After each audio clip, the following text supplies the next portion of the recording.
대낮에 고속도로에서 오토바이를 타고 시속 250km, 그러니까 광란의 질주를 벌인 외국인이 붙잡혔습니다.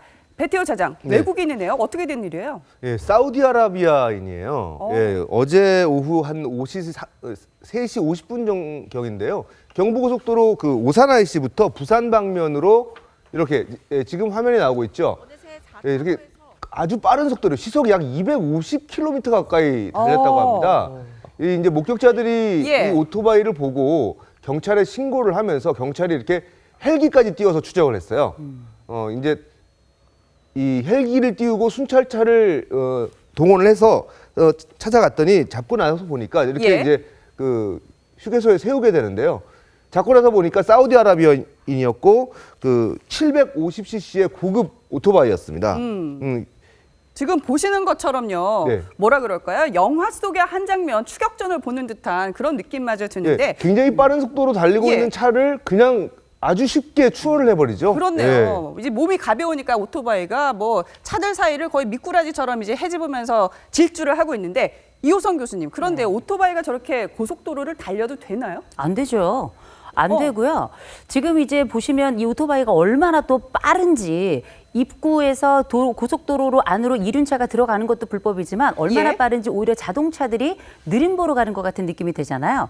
근데 막상 오토바이가 고속도로 안으로 주행을 하게 되면은 지금 현재 30만 원 이하 벌금 아니면은 구류를 살게 돼 있고 지금 알려지기로는 이 그 오토바이 운전자가 사우디아라비아인인데 예. 이 사람이 이제 경기도의 한 대학에서 지금 유학 공부를 하고 있는 중이고 원래 처음 안양에서 출발해서 천안 쪽으로 향하는 길에 뭐 피해자가 말하기에는 내가 여기 한국에 도로 시스템 잘 몰라가지고 내비게이션 안내하는 대로 운전했다. 뭐 어디로부터 진입된지 잘 모르겠다. 뭐 이런 얘기를 하고 있고요. 뭐 마약, 뭐 술 이런 건 안 한 것 같은데 내비게이션에 보면 속도가 벌써 뭐 규정 속도 이상이 되면 빨간불이 껌뻑껌뻑껌뻑 하고 아주 난리가 납니다. 예. 그 소리 시끄러워서도 사실은 속도를 줄이게 되는데 사실 납득할 수 없는 이유들이 굉장히 많고 거기다가 한 24km 정도를 달렸다는 거예요. 잘못 들어왔으면 한쪽으로 차를 대고 슬슬 가든가 예. 그러기에는 광란의 질주에 너무 장거리를 갔기 때문에 사실상 어떻게 보면 이게 과연 실수라고 보기에는 설명할 길이 좀 그렇네요. 부족하지 않나 이런 생각이 좀 들죠.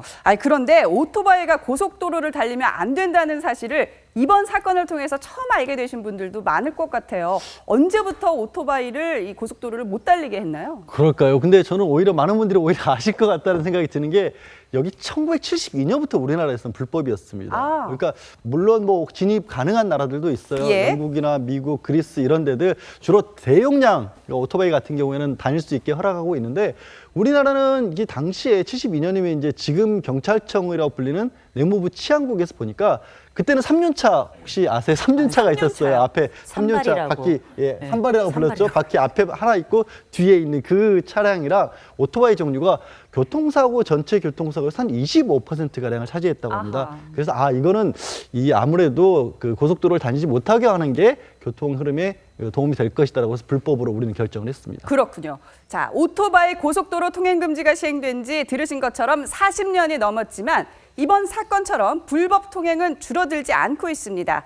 한국도로공사에 따르면 2010년부터 지난해 7월까지 오토바이 12,600여 대가 고속도로를 달리다가 적발이 됐는데 계산을 해보면 월 평균 189대로 매일 이 6대 이상이 적발이 된다는 얘기입니다. 게다가 오토바이 사고는 치사율도 높아서 고속도로에서 발생한 오토바이 사고 8건 중 6건이 바로 사망사고로 이어졌습니다.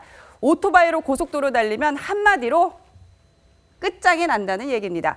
배태호 차장, 네. 오토바이가 하루에 6대 정도 고속도로를 달리는 게 적발이 된다. 이 만만치 않은 숫자인데요. 네. 한 열흘 전에도 비슷한 사건이 있었다면서요? 네, 그 외곽 순환고속도로에서 있었던 일인데요. 그 50cc 오토바이였습니다. 굉장히 작은 오토바이였는데 예. 이 오토바이가 달리고 있는데 그 뒤에 오던 그 탱크로리 차량이 그 오토바이를 그대로 들이받습니다. 들이받고 또 잇따르던 차량 4.5톤 트럭하고 이런 것들이 잇따라 오토바이를 치면서 굉장히 그 큰 사고가 났어요. 이거 오토바이 사고가 얼마나 위험한지를 극단적으로 보여주는 이런 사고였는데 예. 이 당시에 경찰이 출동을 해보니까 예. 오토바이는 2차로에 그리고 운전자는 3차로에 아이고. 그리고 뒤에 타고 있던 사람은 4차로에 이렇게 각각 나눠서 쓰러져 있었습니다. 아니 50cc 오토바이에 4.5톤 트럭이 치받았으면 뭐 그거는 안 봐도 정말 얼마나 끔찍한 현장이었는지 저희들이 짐작을 할 수 있을 것 이렇게 같은데요. 그런데 이제 문제는 이렇게 사고가 나는 것도 더 이제 났을 때는 예. 굉장히 치명적인 사고가 나지만 그냥 달리고 있는 것만으로도 굉장히 위험합니다. 왜냐하면 대형 차량이 지나갈 때는 그 바람이 많이 불거든요. 그 작은 오토바이가 고속도로를 달리다 보면 빠른 속도로 달리다 보면 그 대형 차량이 지나가면서 일으키는 바람에 그냥 쓰러질 수도 있습니다. 아. 그러니까 절대로 고속도로뿐만 아니라 예. 자동차 전용 도로에도 오토바이가 들어가지 못하게 돼 있거든요. 예. 절대로 들어가시면 안 되겠습니다. 예. 오토바이 사고가 얼마나 무서운지 저희들이 영상을 하나 마련을 했습니다. 보시면서 얘기 나눠볼까요? 네, 지난 4월 곡성터미널 인근에서 있었던 사고인데요. 이 택시와 오토바이 충돌 사고가 있었습니다. 보시는 것처럼 오토바이가 택시에 부딪히자 운전자가 속수무책 공중으로 그냥 붕 날아가는 정말 보기만 해도 아찔한 사고가 벌어졌습니다. 네, 지난 4월 곡성터미널 인근에서 벌어진 일입니다. 심야에 벌어진 일인데요. 자, 오토바이가 택시에 부딪혀서 오토바이 운전자가 공중으로 붕 날아가서 떨어지는 정말 아찔한 그런 사고가 벌어졌습니다. 이호선 교수님, 저 사고가 난 시각이 야심한 밤 늦은 시각이에요. 그리고 보시다시피 신호등이 깜빡깜빡 전멸을 하고 있거든요. 자, 저 택시나 오토바이 너무 방심을 하고 속도를 안 줄인 것 아닌가 이런 생각이 드는데요. 저 화면 어떻게 분석하십니까? 이게 너무 끔찍한데요. 저는 제가 20년 전에 교통사고로 입원을 했을 때 제 옆에 베드 침대에 있던 고등학교 여학생이 있었는데 그 학생이 지금 있는 상황과 굉장히 유사한 사고로 정말 다리에 돌이킬 수 없는 그 치명적인 상처를 입은 거를 제가 예. 아직도 기억하고 있는데 지금 보셨던 이 사건 같은 경우에는 이가 조금 생각해 볼 문제인데 이 밤이 되면 신호등이 빨간불, 그다음에 노란불, 그다음에 초록불 이렇게 켜져서 순서에 따라 가지고 거기에 신호에 맞춰서 갈 수 있도록 된 게 아니라 12시가 딱 넘어가면 전멸등이 깜빡이는 곳이 굉장히 많습니다. 예. 지금 이 사거리도 마찬가지였는데 이 황색으로 된 전멸 신호가 올 때에는 사실은 그냥 가라가 아니라 정말 조심해서 천천히 서행하면서 통과해라 이런 의미인데 지금 같은 경우에는 이 택시도 마찬가지고 이 오토바이도 사실은 서로 간에 조금 주의를 부주의했던 것 같고 그리고 지금 같은 경우 우리나라 왜 황색도 적색으로 돼 있는 이 전멸 신호를 운영하는 교차로가 지금 한 54%로 절반이 넘어요.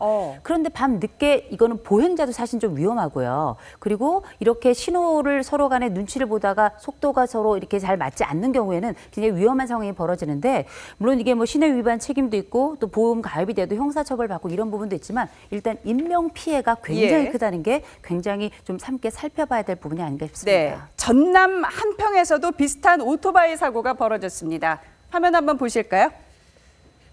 네, 오토바이가 빨간불인데도 지금 직진을 하다가 그만 오른쪽에서 주행하던 트럭에 부딪혔습니다.